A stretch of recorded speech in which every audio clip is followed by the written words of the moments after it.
Hello नमस्कार दोस्तों, स्वागत है आपका हमारे YouTube चैनल तेज एजुकेशन में। आशा करता हूँ सभी सकुशल होंगे, ठीक ठाक होंगे।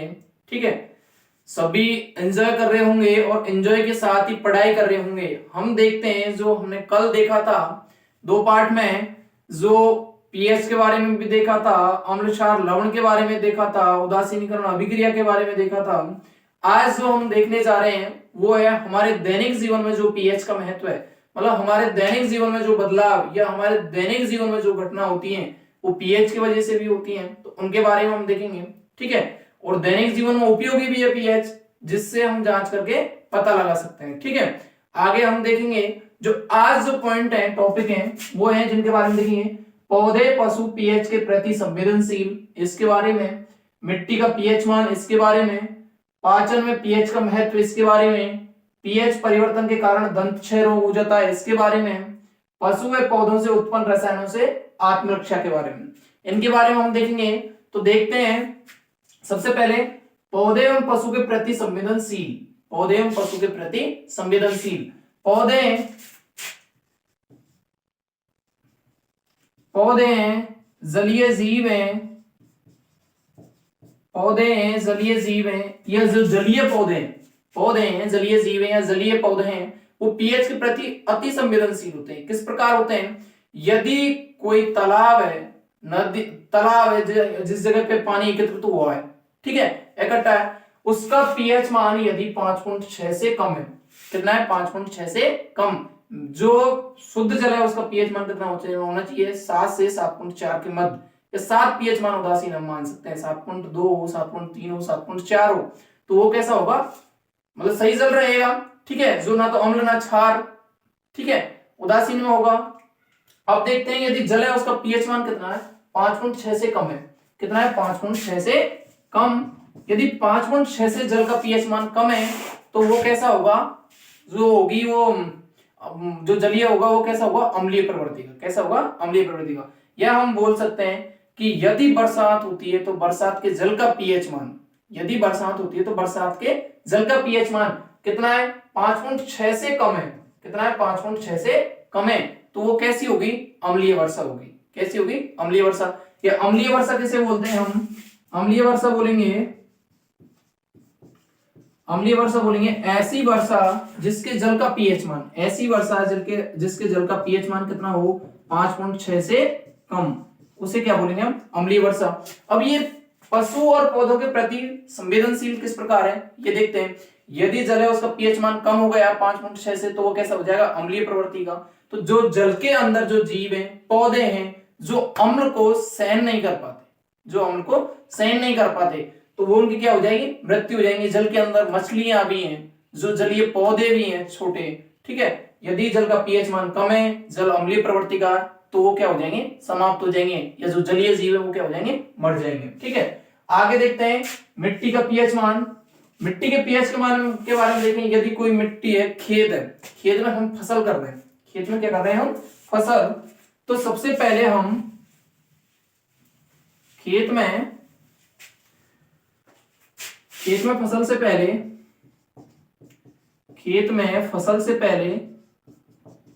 पीएच मान की जांच की जाती है। यदि पीएच मान कम है तो उसके लिए क्या करेंगे हम? पाउडर वगैरह उस खेत में देंगे, जिससे क्या होगा? मतलब पाउडर के रूप में हम क्या देंगे? क्षार देंगे। क्या देंगे? क्षार। मतलब जो क्षारक है, यदि अम्लीय प्रवृत्ति की मिट्टी है तो उसमें हम क्षार देंगे, तो अम्ल प्लस क्षार वाला पाउडर है, दोनों मिलकर क्या बन जाएंगे? लवण। कैसा बन जाएंगे? लवण। यदि मिट्टी है वो लवणीय है, तो कैसा होगा? उसका जो पैदावार है फसल की वो कैसी होगी? अच्छी। तो जो किसान है उनके लिए भी ये इंपॉर्टेंट है कि जैसे कि अपनी मिट्टी में जब भी फसल करें, ठीक है, तो पहले किसका मापन करें या किसे मापें? पीएच को। यदि पीएच मान कम है तो जो क्षारीय पाउडर है उनका उपयोग करना चाहिए। पाचन में पीएच का महत्व है। जैसे हम भोजन करते हैं, तो भोजन का पाचन होता है, वो भी किससे होता है? अम्लीय प्रवृत्ति के कारण। क्योंकि हमारा जो पाचन है, आमाशय है, ठीक है, इसमें जो अम्ल है HCl, ये भोजन को क्या करता है? पाचन करने में मदद करता है। यदि हमारे जो पाचन में क्या है?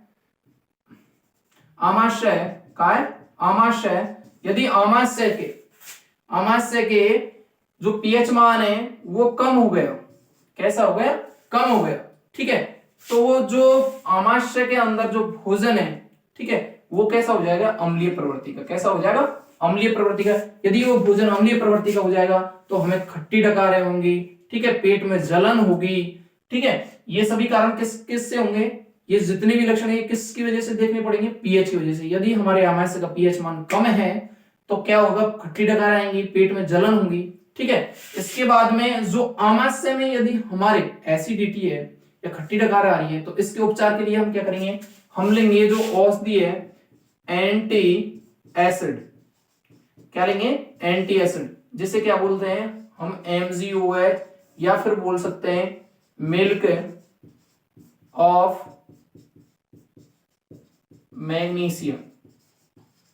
क्या बोलते हैं? Milk of magnesium. मतलब उदर में या हमारे आमाशय में जो अम्ल की मात्रा ज्यादा हो गई है तो उससे ठीक करने के लिए, या एसिडिटी खट्टी डकारों को ठीक करने के लिए हम किसका उपयोग करते हैं? मिल्क ऑफ मैग्नीशियम, मतलब क्षारक का उपयोग करते हैं, जिससे कि अम्लीय प्रवृत्ति तो हमारे आमाशय में है, यदि क्षार का हम उपयोग करेंगे तो हम जो आमाशय है उसकी प्रवृत्ति है जो कैसी हो जाएगी? उसके अंदर जो भोजन है वो किस प्रकार का हो जाएगा? लवणीय प्रवृत्ति का। ठीक है, आगे हम देखते हैं पीएच परिवर्तन के कारण दंत क्षय भी रोग हो जाता है। पीएच परिवर्तन के कारण दंत क्षय हो जाता है।